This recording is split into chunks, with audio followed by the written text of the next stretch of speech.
राधे राधे सभी साथियों को, जय श्री कृष्णा। कैसे हैं आप लोग? आशा करते हैं बड़े अच्छे होंगे। सबके परिवार में खुशहाली हरियाली से आंगन भरा भरपूर होगा। स्वागत है आप सबका हमारे YouTube चैनल में। मैं राजेश कुमार। आप लोगों को बार बार बताना भी अशोभनीय लग रहा है, क्योंकि आप लोग पहचानते हैं, जानते हैं, हमसे जुड़े हैं। हम भी आप सब लोगों को जानते हैं। जो भी हमारे दर्शक हैं, मुझे सुनते हैं, सबको मेरा वंदन और अभिनंदन है। मैं चाहता हूँ आप लोग ऐसे ही प्रफुल्लित और बने रहें, ताकि कोई भी बात हमारे मुख से निकले, शायद किसी का जीवन बदले, या आप लोगों का कोई कमेंट हमारा जीवन बदले। हम ये नहीं कहते हैं कि हमारे ही किसी शब्द से आप लोग का जीवन बदले, लेकिन हाँ, इतना ज़रूर है कि ज्ञान छोटे से अगर मिले तो उससे भी लेना चाहिए। और मैं बता दूं आपको कि सोना चाहे नाली में पड़ा हो और उसको उठा लेना चाहिए, क्योंकि उसकी कीमत कभी कम नहीं होती है। तो मैं बात उसी मुद्दे पे करूँगा जो अभी चल रहा है। प्रयागराज में महाकुंभ के उत्सव पर हमारी प्यारी भोली भाली जनता ने वहाँ इलाहाबाद का सम्मान बढ़ाया और वहाँ पहुँच करके भीड़ भाड़ की, लेकिन नतीजा कुछ अच्छा नहीं मिला। लोगों के घर बर्बाद हो गए। सुबह अभी देख रहा था कि एक बेटी अब भी गायब है, 4-5 दिन से, बिहार से, औरंगाबाद से जो आए थे पिता पुत्र, और बेटी आज भी गायब है। बेटियां भी रो रही हैं, पिता भी रो रहे हैं।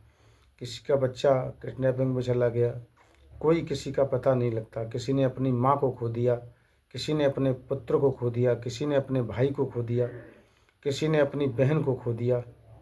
आज तक लोग वहाँ नहीं मिल पाए। भगवान से कामना करते हैं, प्रभु, जो लोग दुनिया को छोड़कर चले गए, वो जहाँ भी हों उनको आत्मा को शांति मिले प्रभु। और ऐसे तीर्थ स्थल वाली जगह कहीं भी कोई दुर्घटना ना हो भगवान, क्यों कि इससे हमारा सनातन धर्म कमज़ोर होता है। लोगों का विश्वास टूटता है। हमारे किसी भी भाइयों का विश्वास नहीं टूटना चाहिए प्रभु। जहाँ भी लोग पहुँचें वहाँ लोग स्वस्थ जाएं और अपने परिवार में स्वस्थ ही लौट करके आएं। यही हमारी सभी देवी देवताओं से मेरी कामना है, निवेदन है। हे प्रभु, आपके अधीन सभी लोग हैं। तेरी सत्ता के बिना हे प्रभु मंगल मूल, पत्ता तक हिलता नहीं, खिले न कोई फूल। प्रभु, तुम्हारे बिना मर्जी के श्वास भी लेना असंभव है। भगवान, ये मेरा कलेजा विदीर्ण है, मैं बड़ा दुखित हूँ।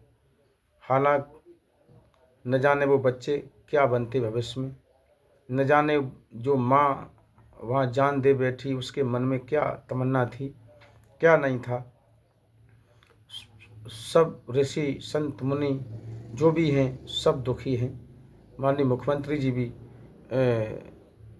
इसको दुख व्यक्त कर रहे हैं। माननीय प्रधानमंत्री जी भी बड़े कष्ट में हैं। सभी जो भी लोग सुन रहे हैं, सबका जो है दिल धड़क रहा है कि आखिर ये हुआ क्या। बड़ी उमंग से लोग पहुँचे थे वहाँ। किसी के घर में पैसे नहीं थे तो वो किसी से कर्जा लेकर गए थे। किसी के घर में किसी को कर्जा नहीं मिला तो वो अपने घर से गेहूँ या सरसों बेच के गए थे। किसी के घर में ये नहीं था तो कोई अपनी झुमकी या कुंडल या जंजीर गिरवी रख करके गए थे, लेकिन वो वापस नहीं लौटे। भगवान, ये बड़ी दुखित बात है। मैं भी बड़ा दुखी हूँ। मैं बार बार सोचता हूँ, भगवान ये क्या हुआ, कौन से कसूर की सज़ा मिली है हमारे सभी श्रद्धालुओं को, जो लोगों को अग्नि तक नसीब नहीं हुई और कोई रोने वाला नहीं वहाँ हुआ। पता नहीं कौन सा पाप, न जाने क्या कर दिया हमने, आप लोगों ने, जो ये सज़ा हम लोगों को मिली। मैं प्रभु से आराधना करता हूँ, भगवान ऐसी सज़ा कभी किसी को न दो। जो पुत्र पिता से भटक जाए, पिता पुत्र से भटक जाए, पत्नी अपने पति को न देख पाए, पति अपनी पत्नी को अग्नि न दे पाए, मैं वो दृश्य देख करके बड़ा विदीर्ण हूँ। मैं बहुत दुखी हूँ।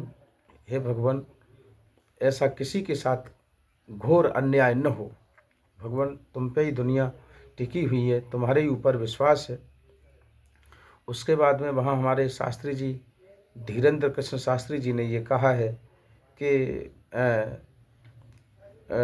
वहाँ जो लोग वहाँ जो गंगा के किनारे जिनकी डेथ हो गई है उन्हें मोक्ष मिला है।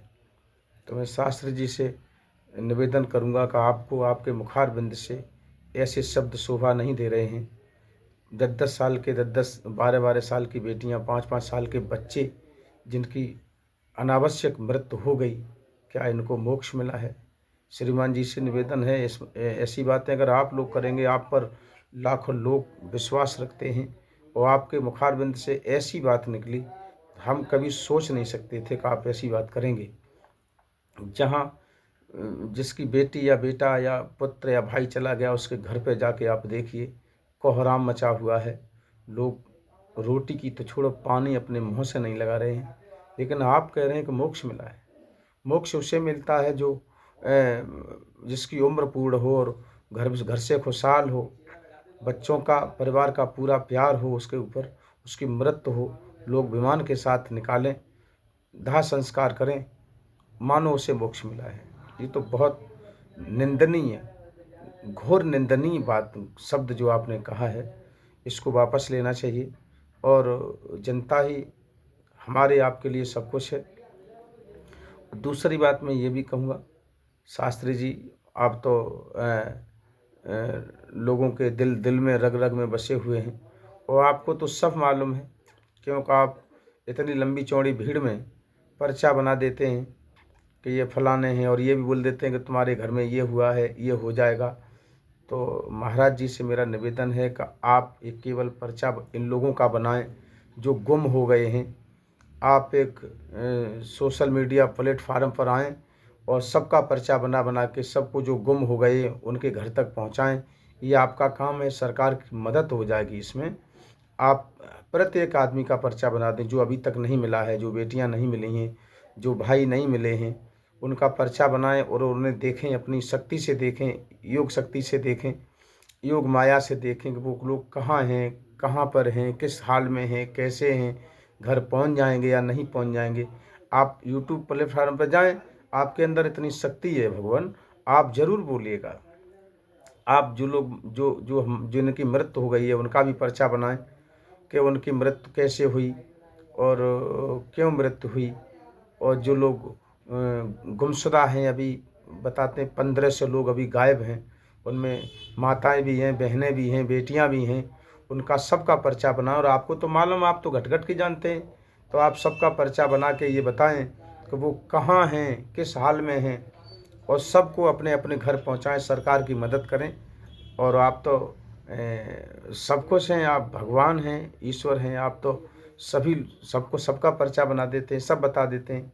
ये भी बता देते हैं कि फलाने के दादा का नाम क्या था, वो क्या था, वहाँ फलाना था, ये था। तो ये भी आपको, ये तो बहुत संभव बात मालूम होगा आपको कि उनकी बहन कहाँ है, उनकी माँ कहाँ है और उनके पिता कहाँ हैं, उनकी मृत्यु कैसे हो गई।